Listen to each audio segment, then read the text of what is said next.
새누리당의 호남 유일의 현역 지역구 의원인 이정현 의원이 재선에 성공을 했습니다. 지역의 재선에서 성공을 한 것이죠. 우리나라 정치의 고질병인 지역주의 극복의 상징이 됐습니다.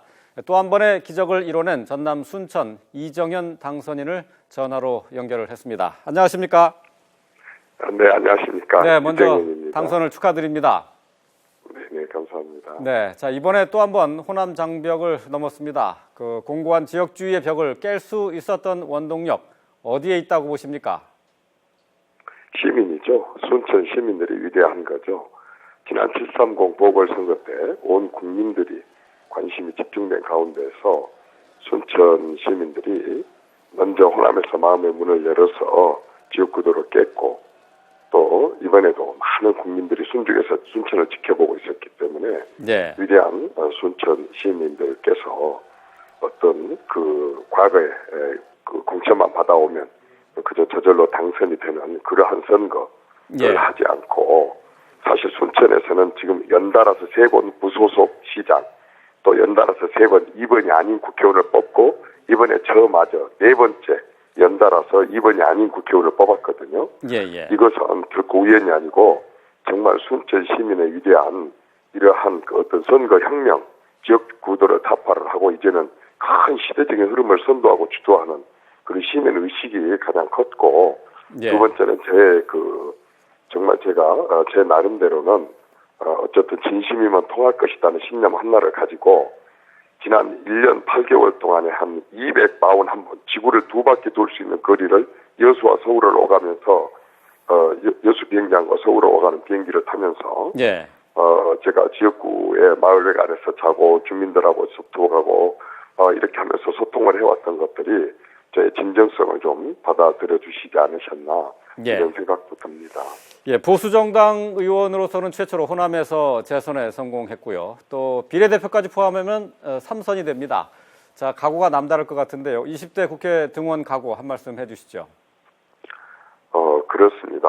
좀 건방진 얘기를 같이 들릴는지 모르겠지만 저는 호남에서 연달아서 2번 당선되고 3선 국회의원이 되면서 이제 300명 중에 원 오브 댐의 한 명의 국회의원으로보다는 어떤 여당 호남의 정서를 뭔가로 좀 바꿔보고 또 대한민국 정치의 나름대로 변화를 한번 이끌어보는 데 참여할 수 있는 호남 대표, 국가 대표로서의 저는 국회의원으로서 긍지와 자부를 갖습니다. 따라서 이러한 지역민들이 저에게 이러한 기회를 줬다고 하는 것은 정말 너 한번 가서 지금까지 다른 정치 한번 해봐라.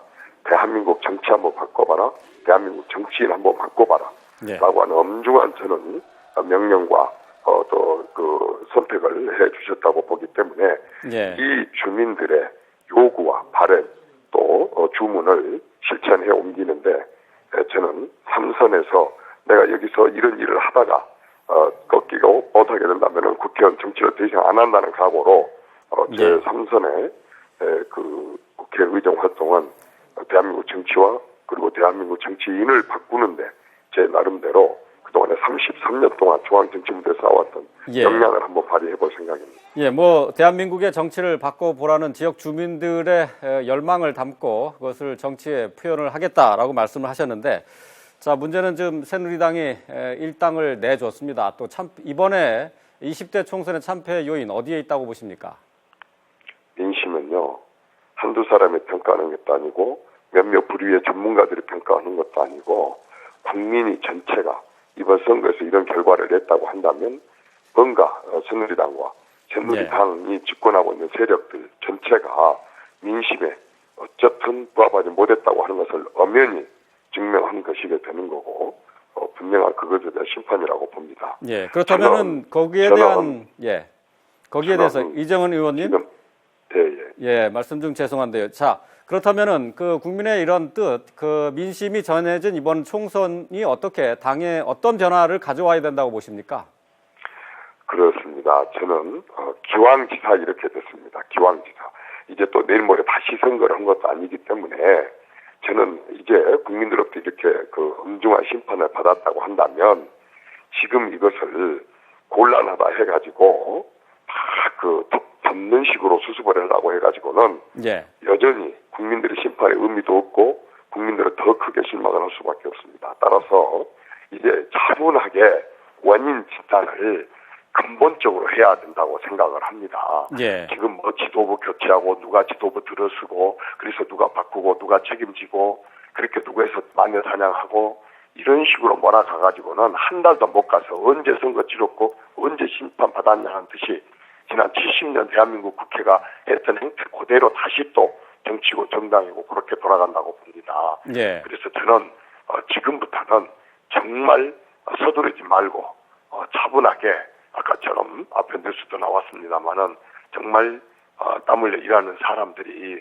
뭐 때문에 지금 얼마나 힘들고 그러한 것들이 정치적으로 정당에서 유리하게 이렇게 저렇게 끌고 간 거 말고 실질적으로 저 사람들이 힘들어하는 국민들의 그러한 것들을 제대로 좀 그냥 파악을 해서 예. 그 기존 우리 당은 이렇게 주장을 해왔으니까 우리는 이렇게 해왔으니까라고 하는 것에 노예처럼 매달리지 말고 또 몇몇 지도자들이 자기들의 사고방식과 생각과 논리와 이론에 맞다 그래갖고 그쪽으로 끌고 간다 그래서 거기에 함몰되지 말고 진짜 요 시점에서 국민들이 지금 처해 있는 그러한 상황과 또 그 요구를 제대로 파악을 했고 그걸 고쳐가고 그걸 고쳐가는 지도자들을 당연히 내세워야지 누구는 몇선이니까 누구는 진박이니까 누구는 진박이고 누구는 또 오해입니다. 라고 해가지고 그렇게 사람 위주로만 안 된다고 봅니다. 예, 알겠습니다. 자, 이 의원님, 자 말씀을 종합해 보면은 책임 추궁을 하지 말고 국민의 뜻을 그대로 담아서 정치에 그대로 구현을 해내야 되겠다라는 말씀으로 정리를 할 수 있을 것 같습니다. 자, 이 의원님, 책임 추궁을 하지 말라는 말이 아니고 예. 책임은 책임대로 물어야죠. 당연히 아주 엄중하게 물어야죠. 그러나 그 책임 묻는 것으로 끝을 내려고 해서는 안 된다 그 말씀이죠. 예, 알겠습니다. 자, 이 의원님, 자.